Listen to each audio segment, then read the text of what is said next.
Hi everybody, this is Bogas Reviews, and today I'm going to be doing a review on the Star Wars The Black Series Archive Collection Boba Fett figure.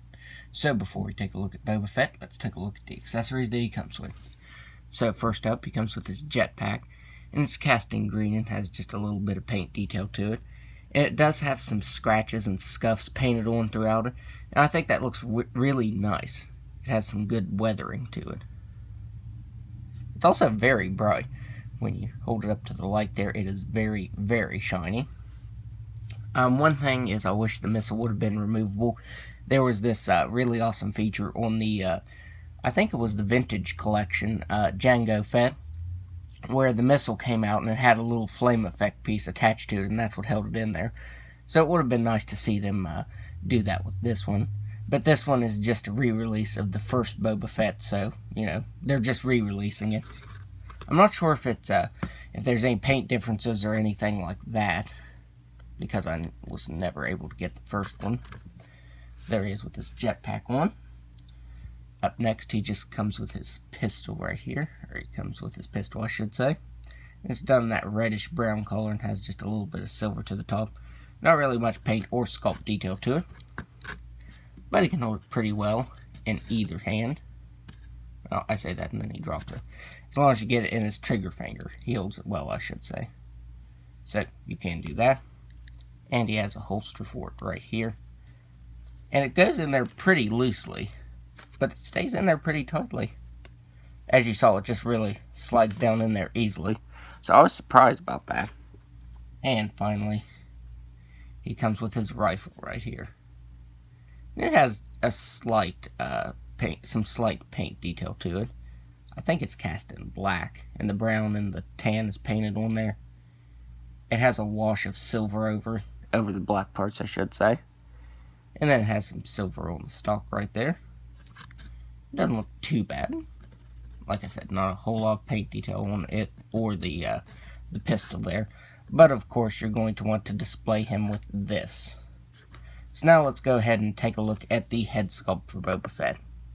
The head sculpt for this is done really well. If you can see there, it has a slight texturing to it. All of his armor does, especially right here on his torso right here. You can see that slight texturing to it. But it's painted very nicely. And I like all those scratches and the weathering that Hasbro did to it with that silver right there. And I think it's the printing tech. Maybe it's painted on there. It almost looks like it's painted on there. But on his torso right here, it looks like they used the printing tech to put it on there. So I'm not sure which it is, actually. He also has the dent there in his helmet, which if we would have gotten the final season of Star Wars The Clone Wars, it would have explained why that's there. Which, since Star Wars The Clone Wars is being finished and we're finally getting the final season, I figure we'll probably see that episode. And, what's this called? I want to say this is called a rangefinder. It does not move up and down. I thought it did. I thought it swiveled up and down. But it does not. It just stays like that. But yeah, like I said, he has some paint variation to his helmet. And the apps came out pretty clean. Like right here on his torso torso armor here has that texturing to it. It's just a slight texturing. It's not anything, you know, major, but it does have a little bit of sculpt detail to it. And that insignia right there is painted on pretty clean. And I want to say, I'm not sure if it's canon anymore, but I'm pretty sure these are Wookiee braids. That was in the expanded universe, I'm pretty sure. So I'm not sure if that's canon anymore, but if it is, leave a comment down below and tell me. Now, the paint apps on them came out pretty spotty. Like, the black is leaking over to the yellow. And it's leaking right there, too. And it kind of just blends. Like, this is just about all black, and it's supposed to be black, yellow, and that grayish color. Right here, if I don't hit my camera, on his shoulder armor there, he has more of that, the scuffage right there. Well, I mean, it's intentional. The silver painted on. And it looks really good because there's a dent in his shoulder armor right there and there. And also on his suit, he has a slight texturing. As well as on his armor, he does have it on his suit. On his forearm there, He has some slight sculpt detail and a little bit of paint detail. He has more paint detail and sculpt detail on this one, though, because he has those buttons right there. And for that being such a tiny detail, it's painted on pretty nicely. And that looks pretty good. And down here, we get a little bit of paint variation on the pouches on his belt. It has like a wash of really dark gray over it, because it's cast in light gray, as you can see right there. But his belt, the buckles are painted on, and that surprises me because on Marvel Legends, Hasbro never paints the buckles on. Also, his cape looks really nice. It's a fabric kind of material. I'm not sure what material it is, but it is a stiff material, and I do prefer that. Sometimes it does kind of want to go out like that, but I just tuck it under the edge of his jetpack right there. But also right here on his thighs, you can see that paint variation. I think it's a wash. Yeah, it kind of looks like a wash. But he has that texturing, and then he has the paint variation there. And you get some more paint down here. It's supposed to look... I don't know if his pants here are supposed to look worn, or that's supposed to be dirt. Since it's just right here, I think it's supposed to just look worn. He has these tools right here.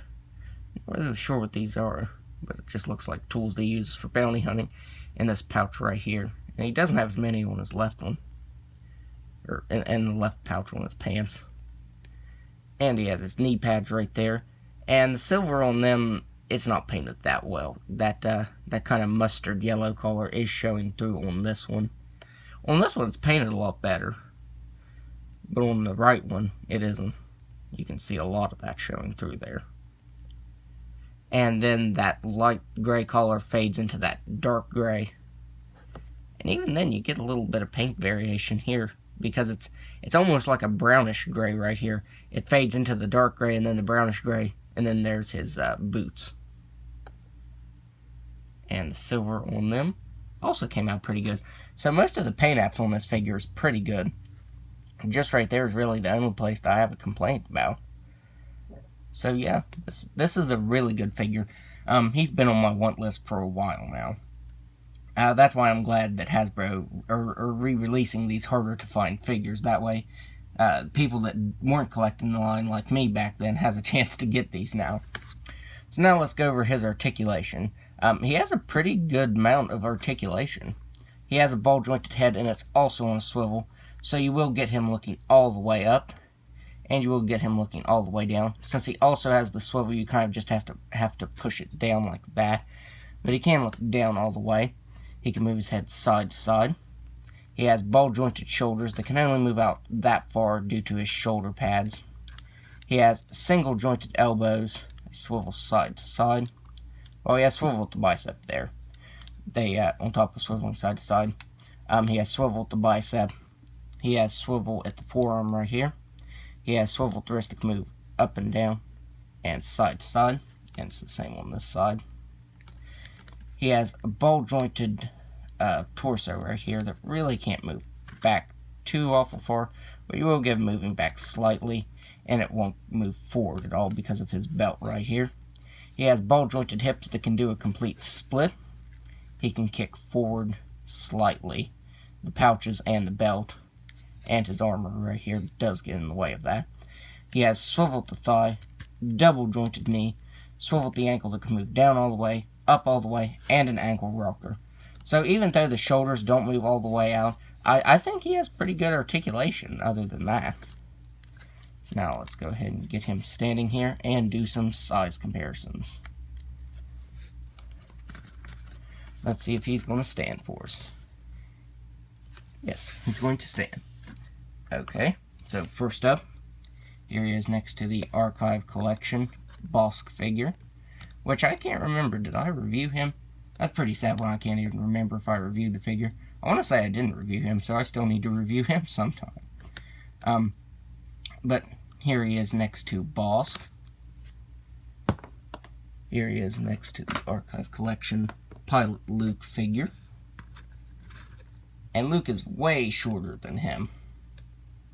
And I don't know if that's entirely accurate. I feel like Luke should just be... He shouldn't be as tall as Boba Fett, but he could be just a little bit taller. So there he is next to him. Here he is next to Dengar. This is the one I won on Instagram. And I'm pretty close to having all the bounty hunters now. I just need IG-88 from this wave, and then Zuckuss. There he is next to Dengar. Here he is next to Forlom. And again, I feel like Forlom should be a little taller than, not taller than Boba Fett, but, you know, taller than he is. There he is next to him. And finally, here he is next to the Bespin Han Solo figure. And man, they look really awesome together. So, overall, I'd highly recommend this Boba Fett figure, because, like I said, I'm not really sure what the difference is with this figure and the previous release. Probably just paint apps. But, yeah, if you didn't get this the first time around, I'd highly recommend getting this. So, that's my review. If you like this review, be sure to hit the like button and subscribe to my channel. Thanks for watching.